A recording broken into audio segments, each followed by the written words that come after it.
The smell of expensive lilies and floor wax will always remind me of the moment my own flesh and blood leaned over the casket of the woman I loved for 40 years and handed me a dented can of premium beef dog food.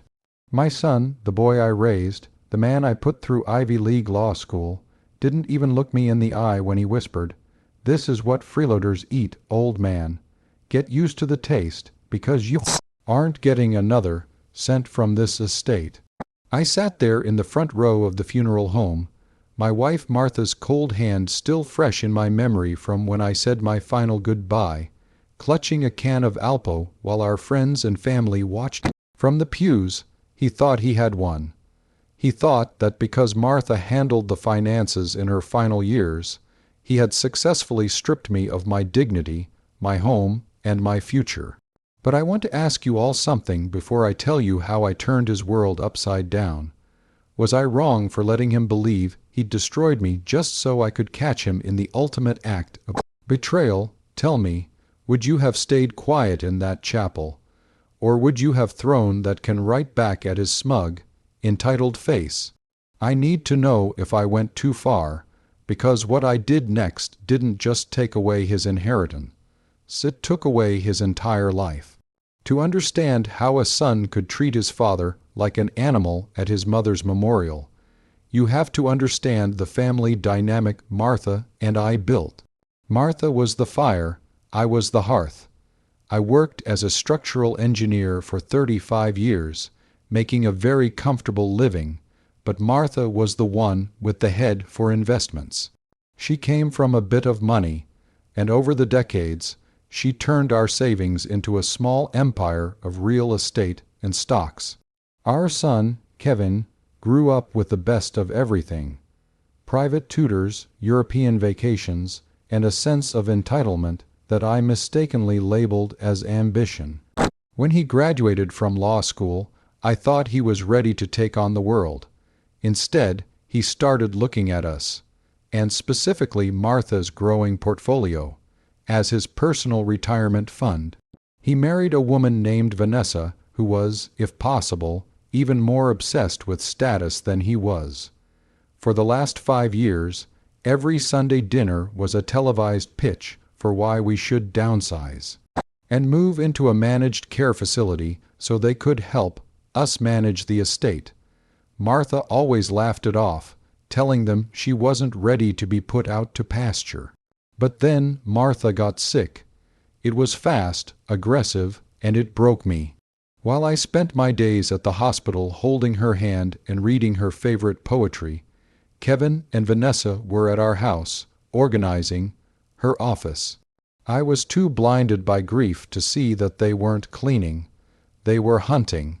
They found her old will, and more importantly, they found the power of attorney documents Martha had signed when she first got her diagnosis. In the final weeks, Kevin became strangely helpful. He took over the bills, handled the legal correspondence, and told me to focus entirely on Martha's comfort. I thought he had finally grown a heart. I thought the impending loss of his mother had finally humbled him. How wrong I was. The day after Martha passed, before her body was even cold, Kevin showed up at the house with a notary and a stack of papers. He told me they were standard transition documents to ensure the house stayed in the family. I was a shell of a person, crying in my tea, and I signed whatever he put in front of me. I didn't care about the money. I just wanted my wife back. It wasn't until the morning of the memorial that the mask slipped. Kevin and Vanessa arrived at the funeral home in a brand new Mercedes, a car that cost more than my first house.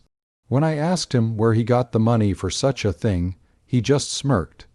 He told me that since I was clearly struggling with my mental faculties, he had exercised the power of attorney and moved all the liquid assets into a trust under his name. He told me the house was being listed on Monday and that he'd found a lovely studio apartment for me in the bad part of town. I was stunned. I was grieving, vulnerable, and my own son was evicting me on the day of his mother's funeral. That brings us back to the chapel where he handed me that can of dog food.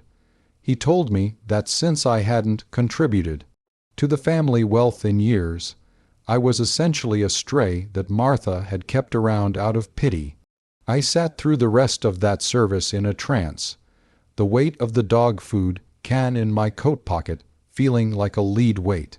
I watched him stand at the lectern and give a moving, tearful eulogy about family values and the legacy of love, all while I knew he had just effectively made his father homeless. The hypocrisy was so thick I could nearly choke on it. Vanessa sat next to him, checking her reflection in her compact mirror, already picking out which of Martha's jewelry she was going to wear to the celebration of life dinner later that evening. They thought they had scouted every corner of Martha's life. They thought they knew every account, every deed, and every secret. But there was one thing Kevin forgot. I was a structural engineer. I spent my life looking for the cracks in foundations, the hidden flaws that make a building collapse. And Martha was a woman who kept a backup for her backup. Before we go to the dinner where I finally opened that premium beef and served Kevin a dish he'll never forget, I want you to really think about this. I had the power to stop the funeral right then and there. I could have made a scene. I could have called the police. But instead, I chose to play the part of the broken, defeated old man for just a few more hours.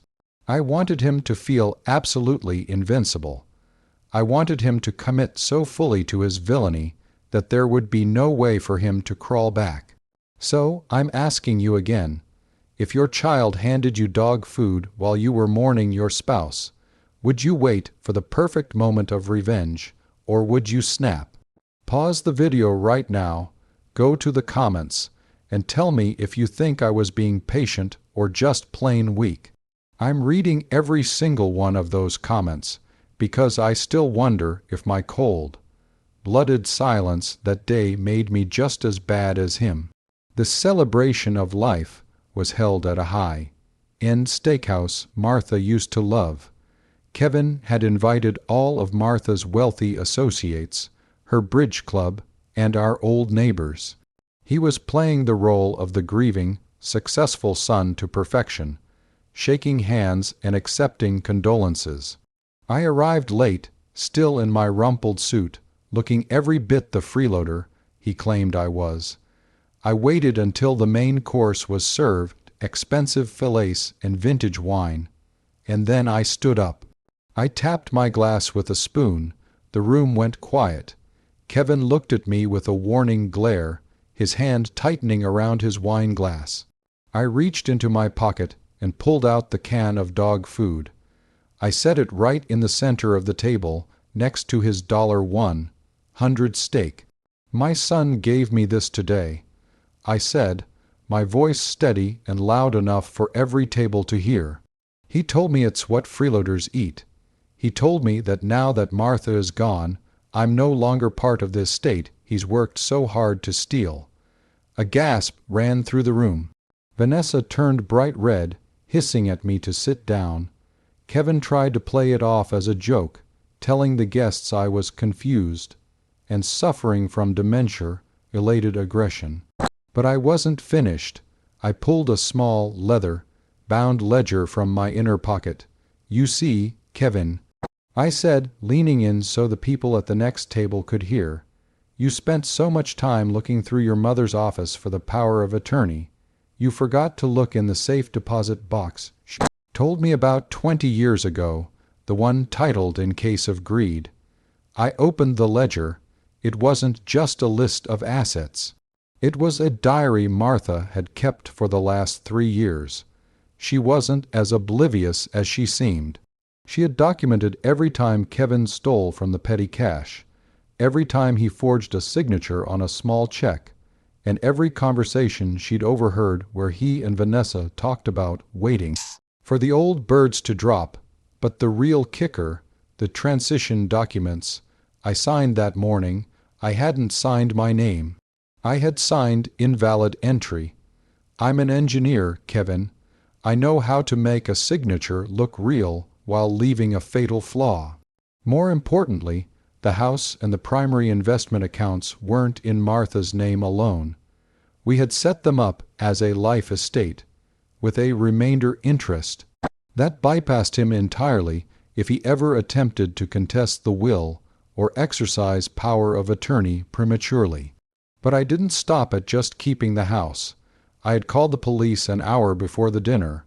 While Kevin was busy eating his steak, detectives were at his new Mercedes, which he had purchased using funds he'd embezzled from Martha's medical trust. A federal offense. As the officers walked into the restaurant, Kevin's face went from pale to a sickly shade of gray. I leaned over and whispered, "I'm not a freeloader, Kevin. I'm the landlord, and you're evicted." He was led out in handcuffs in front of every person he had ever tried to impress. Vanessa was left sitting at the table, screaming about her reputation, until she realized that without Kevin's access to my money, she didn't have a cent to her name. I went home that night to a quiet house. It was empty without Martha, but for the first time in weeks, it felt clean. I didn't just get my money back, I got my peace back. I sold the Mercedes at auction and donated the proceeds to the hospice that cared for Martha. As for Kevin, he's currently serving time for elder abuse and grand larceny. He sends me letters sometimes asking for forgiveness and, of course, for money. I don't reply. Instead, I send him a single item every year on the anniversary of Martha's death, a can of premium beef dog food. Looking back, I realize that the greatest tragedy wasn't losing the money or the house. It was losing the son I thought I had. But you can't build a life on a foundation of lies and expect it to stand.